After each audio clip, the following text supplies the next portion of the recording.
Jadi di WooCare Center, kita selalu mengajak, memberikan kesadaran kepada seluruh Indonesia tentang pentingnya screening kaki terhadap upaya pengendalian kaki sehat. Preventif itu lebih penting daripada kuratif. Jadi kalau bisa kita cegah dengan baik, itu lebih bagus.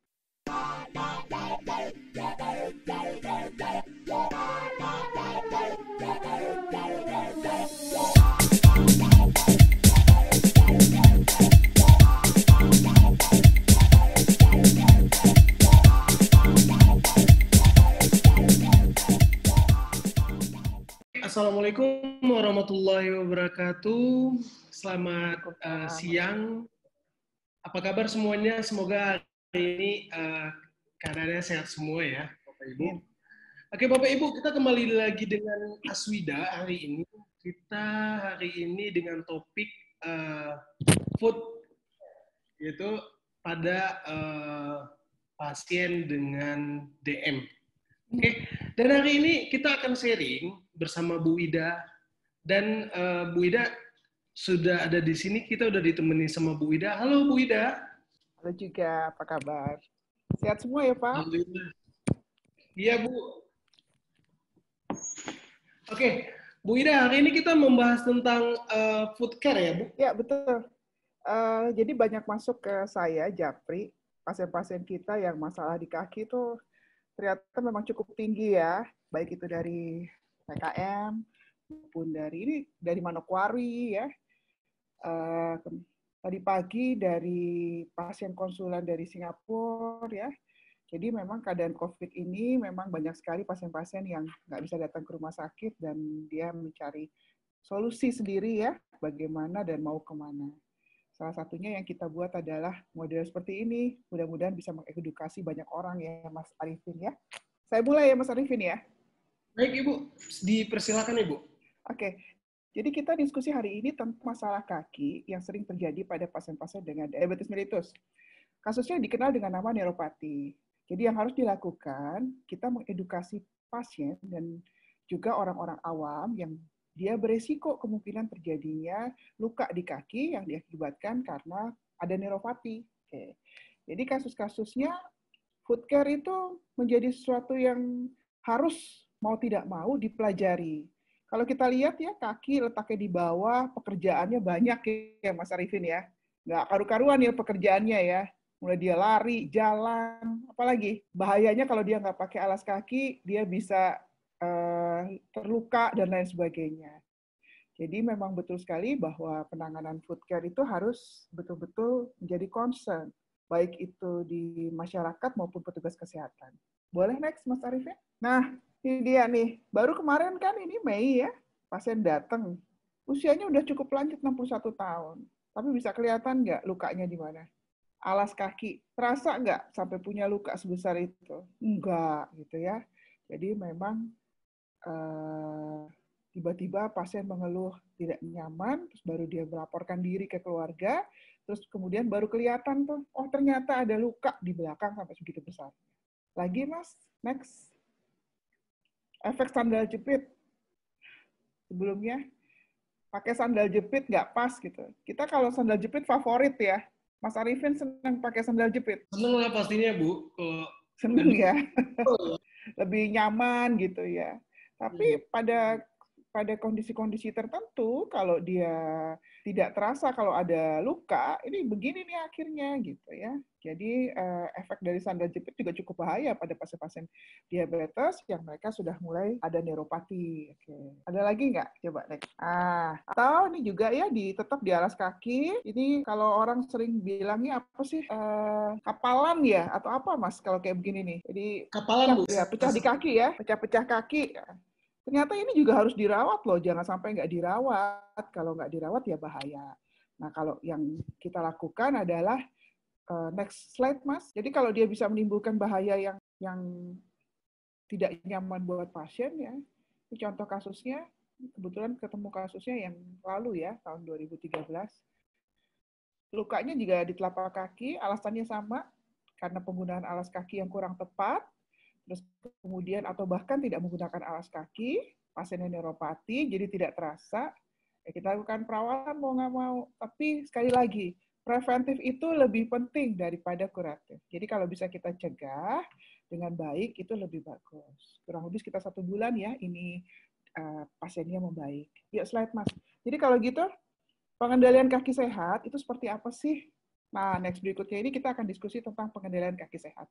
Jadi di WCare Center kita selalu mengencourage, mengajak, memberikan kesadaran kepada seluruh Indonesia tentang pentingnya screening kaki terhadap upaya pengendalian kaki sehat. Ngapain aja? Regular check. Kita edukasi semua pasien kita regular cek kakinya. Tujuannya apa? Supaya kakinya aman. Terus ngajak kaki supaya olahraga. Orang kebiasaan kayak yang dilihat kan cuma tangan dan kepala ya, kakinya kadang-kadang suka nggak kehitung gitu ya. Jadi kita ajarkan edukasi untuk olahraga kaki. Terus ekstra treatment yang lainnya apa? Ini bisa datang ke petugas kesehatan untuk melakukan diabetic foot spa. Dan kemudian mencari alas kaki yang sesuai.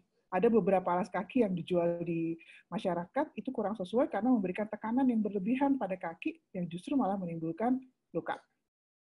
Oke. Sampai sini ada diskusi nggak Mas Arifin?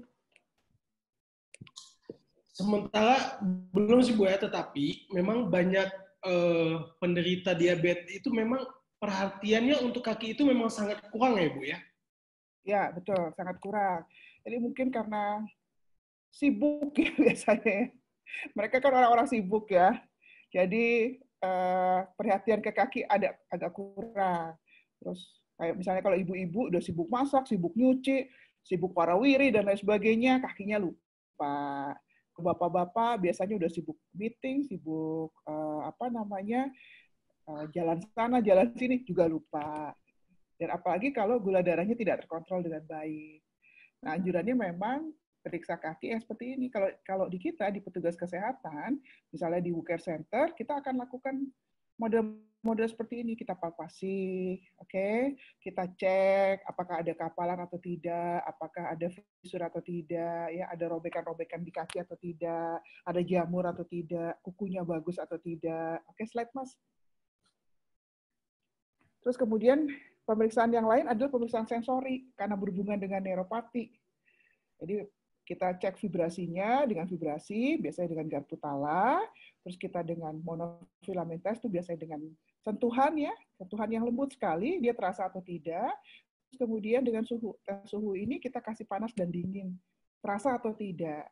Jadi kalau misalnya tidak terasa semua, hampir 3 dari 4 pemeriksaan misalnya, atau 2 dari 3 pemeriksaan, berarti dia resiko tinggi terjadinya luka di kaki. Sehingga pasien diedukasi bagaimana dia harus memelihara kakinya. Gitu Mas Arifin. Nah, ini juga penting nih. Kuku juga menjadi satu sebab kenapa pasien-pasien diabetes itu harus perhatikan betul-betul.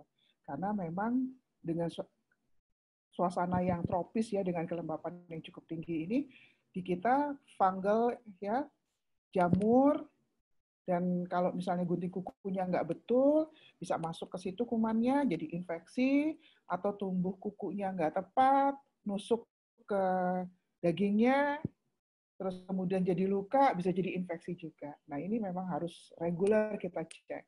Memang harus betul-betul ekstra ya, ekstra perhatian. Kalau misalnya orang tua ya, anaknya yang periksa, atau keluarganya yang lain yang periksa, bantulah gitu ya.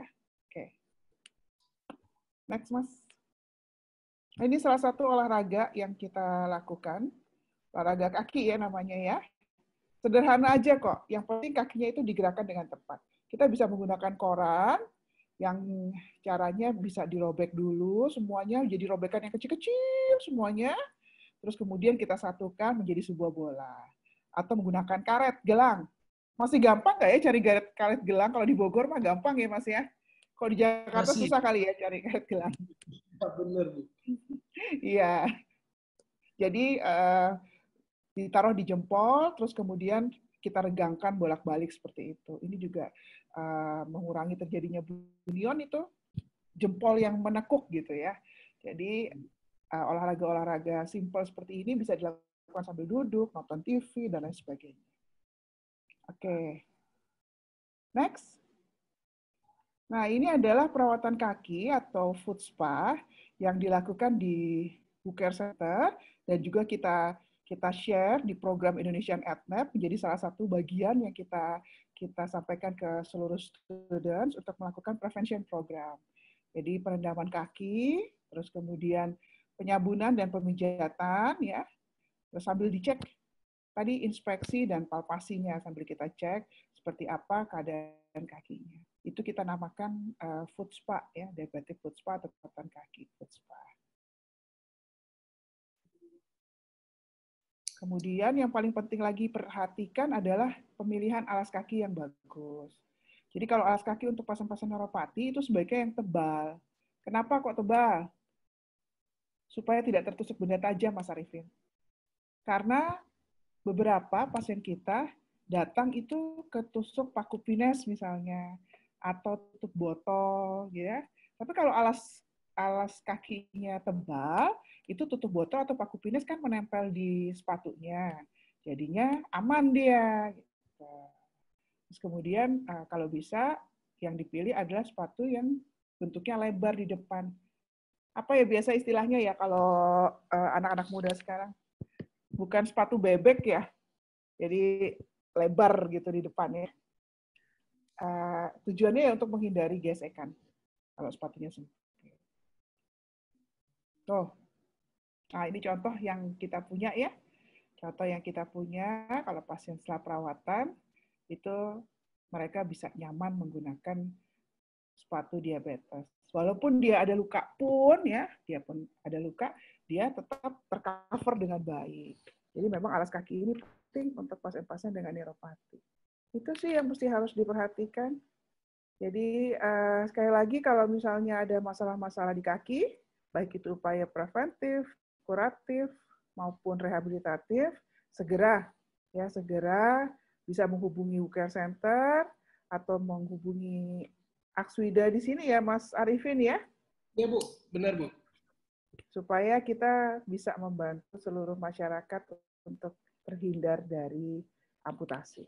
Jadi memang cegah sejak dini itu lebih penting sehingga kita bisa menghindari kejadian amputasi pada pasien-pasien dengan diabetes, terutama pada kasus neuropati. Gimana Mas Arifin?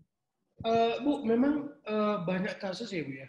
Banyak yang kita lihat sendiri dari mata kita sendiri itu memang untuk alas kaki itu orang memang kayak sering kali ya mereka pakai ya kayak Ibu bilang tadi, mereka nggak peduli itu dengan kondisi sepatunya, mereka asal pakai aja, tapi dia nggak tahu itu resikonya, resiko kakinya untuk kedepannya itu dia nggak tahu, walaupun beberapa memang mereka nggak sakit gitu kan Bu. Ya betul. Pernah tahu sandal hotel kan? Nah itu tuh yang lebih serunya lagi, sandal hotel tuh banyak dijual di masyarakat dan dipakai oleh para ibu-ibu gitu atau bapak-bapak untuk keluar. Padahal sih sebetulnya kan sandal yang tadi itu sebenarnya dipakainya di rumah, tapi sama kita dipakainya di luar. Jadi akibatnya kan alasnya tipis ya, akibatnya resiko kejadian jadi semakin tinggi. Saya ada kasus kemarin, ini guru kan kadang-kadang capek mungkin ya habis pakai high heels gitu, terus dia lepas terus dia ganti gitu ya. Tapi lupa di sana kan banyak benda tajam, jadinya tertusuk tuh paku, nggak terasa sama sekali. Cuman orang lain yang lihat, loh kok ada darah ya gitu, ceceran, kenapa? Oh ternyata ketusuk kakinya tapi dia nggak terasa, udah nancep gitu. Sendalnya yang terlalu tipis, alasnya terlalu tipis. Oke, Ibu. Mungkin bagi bapak-bapak atau yang menderita luka diabetes, jadi jangan khawatir, WCare Center bisa Bapak Ibu bisa menghubungi WCare Center untuk perawatan kaki, foot spa atau perawatan luka. Jadi silakan konsul. Jadi kita sudah simpulkan tadi bahwa preventif lebih penting daripada kuratif. Tapi kalau sudah terjadi kuratif, jangan hubungi perawatan luka terdekat untuk melakukan kegiatan perawatan sehingga kakinya tetap terjaga dan tidak terjadi amputasi. Itu Mas Arifin. Oke. Baik Bu Ida, atas sharingnya hari ini. terima kasih. Dan juga buat like, comment, and share di YouTube. Dan dapatkan informasi-informasi terupdate tentang bagaimana sih perawatan luka tentang wound, stoma, dan kontinen. Oke? Bapak Ibu jangan lupa untuk besok kita masih ada Aswida, jangan lupa di nonton. Oke, terima kasih Bu Ida hari ini atas waktunya. Sama-sama. Assalamualaikum warahmatullahi wabarakatuh. Waalaikumsalam warahmatullahi wabarakatuh. Dance like there's no tomorrow.